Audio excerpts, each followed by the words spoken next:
Rate pause could trigger a 9% increase in house prices, and Philip Lowe apologises for interest rate guidance. Sydney house prices could bounce back by as high as 9% next year. Melbourne and Brisbane also forecast up to 5% if the Reserve Bank pauses interest rate rises, keeping the cash rate below 4%, according to Boom Bust report by Lewis Christopher, Managing Director at SQM. Lewis Christopher said a pause in the rate cycle, which is expected to occur in June next year, with the cash rate holding steady for the rest of 2023, could ignite a recovery in dwelling price value in the biggest capital cities. He does go through a couple of different scenarios, which we're going to break down, but the base scenario Nathan's talking about assumes that interest rates will peak at 4%, inflation hits 8% but starts to fall back, and unemployment rises but stays steady at 5%.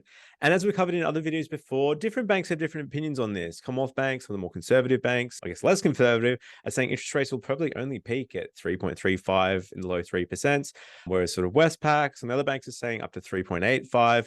And then there's Goldman Sachs that are sort of going above and beyond. I guess even as interest rate forecast, it's potentially being conservative because some of the banks are actually saying they're not even going to get to that 4% scenario. Christopher believes that the market can recover and is showing signs of recovery, such as modest rise in auction clearance rates and asking prices, even with the cash rate increases. A lot of his research is indicating Sydney is going to lead recovery, taking the lion's share of net overseas migration to peak next year, which is expected to hit over 235,000 arrivals by 2025. Melbourne and Brisbane are also forecast to enter the recovery phase, with rises tipped a bit of a slower between 1 to 5% each. Perth, surprisingly, has been sort of the shine out based on his report. He's expecting strong rises in employment and positive interstate migration, and a similar story with Adelaide, with growth between 0 to 5% forecast for 2023. Overall, nationwide, he's actually saying that prices could increase between 4 to 7% over the 2023 calendar year. This all comes down to what inflation does. We know the Reserve Bank's been very clear in saying that inflation is their number one priority in bringing that down. In the report, it's expected that inflation will hit 8% and then come back down to 5%. If we start to see that, we know that the Reserve Bank is going to hold off on interest rate rises. We've heard a number of lenders predict that the cash rate's going to peak somewhere in the 3%.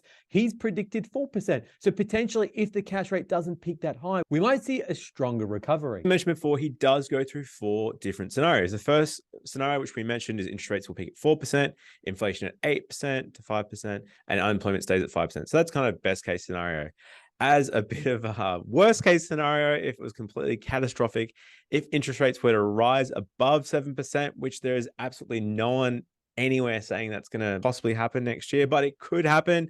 But there's no forecasters that are saying that. If they're saying inflation stays stubborn above 7% and unemployment rises above 6%, there could still be some falls predicted in Melbourne and Brisbane, Adelaide, and the capital city average, probably nudging around 5% losses next year. As is the case with a lot of these forecasters, they sort of say it's going to be potentially somewhere in the middle in his Goldilocks zone, saying where rates will potentially peak at 4%. And a lot of the underlying assumptions are forecast here. So potentially it's going to be somewhere in the middle. And from what he's saying, it's actually not as bad as what some of the forecasters were saying, with, like Nathan said, a lot of the recovery starting to show in Sydney and Melbourne, especially in those auction markets. Sydney's tipped to get the lion's share of the capital growth. And this is mainly due to we're seeing a number of people that moved out of Sydney during COVID coming back. And we've also seen some reforms to their stamp duty. What does that look like, James? Yeah, so interestingly, during COVID, we obviously saw a lot of people leaving the major cities, a lot of Victorians moving into state because of some of the really drastic lockdowns that happened there. I think it set a world record for the longest lockdowns in Melbourne. And then Sydney, it's a similar case where people sort of left the major cities because of the lockdown conditions and went for that tree change, went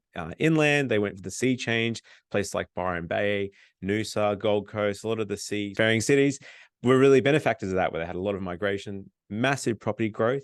And what's been interesting is we've started to see a bit of an unwinding of that. I saw an article in the Fin Review, we'll share it here, where there's a sea changer that quits boring Noosa and returns to Melbourne. But also we've actually started to see that from clients of our own that moved up to particularly the Sunshine Coast and have found it a little bit boring. There's not a lot of sport there. There's probably not as many job opportunities now with post-pandemic, where people are being starting expected to return back to the offices. So I think it will create some interesting conditions coming into next year with some of those regional areas that there's been sort of this unexpected, unprecedented migration and movement to these areas. And now as offices, famously Twitter's come out and got people to go back in the office, and a lot of other tech companies are starting to do that, where there's been some cost cutting. It means to see the flow and effects of that. And really the benefactor there is going to be Sydney and Melbourne, where people can end up moving back to those places, and it'll further support that migration that's coming in, not just from overseas, but it's going to be the internal interstate migration that will potentially help underpin the property prices there and push further growth. And like you said, Nathan, the sort of other X factor, especially for the New South Wales property market, are the stamp duty reforms. So for first home buyers buying a home up to $1.5 million,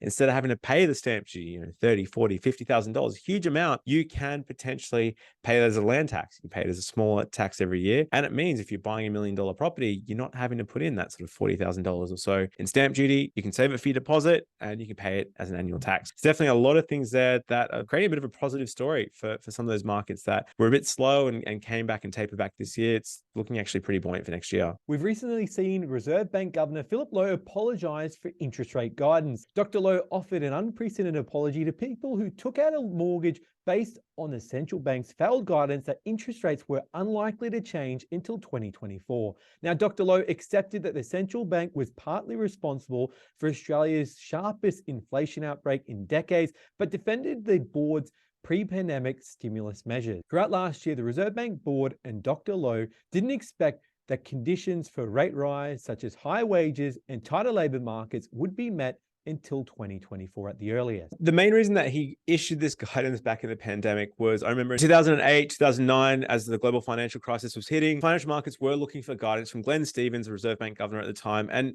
he was really reluctant to say, I think this is going to happen in the future, because ultimately what it was meant to do is put some stability into some of those bond markets when you're looking at 2, 3, 4 years in the future and say, hey, we think this is where things are going to go. It's not that bad. It's not that good, etc., to give some stability there.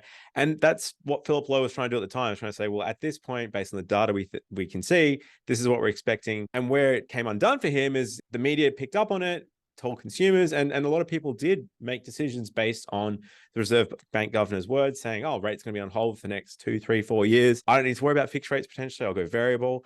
And it has influenced people's decisions. So it's interesting that he's come out and said this. It's not quite what the media is saying. So he's not saying, sorry, guys, it's my fault. He's sort of saying, sorry, you listen to me. It looks like house prices could at least stop falling from next year onwards. It all depends on what happens with inflation, as well as where the cash rate peaks. As always, guys, if you need any help with finance, hit us up at huntergalloway.com.au or call us on 1300 088 065, and we'll see you next time.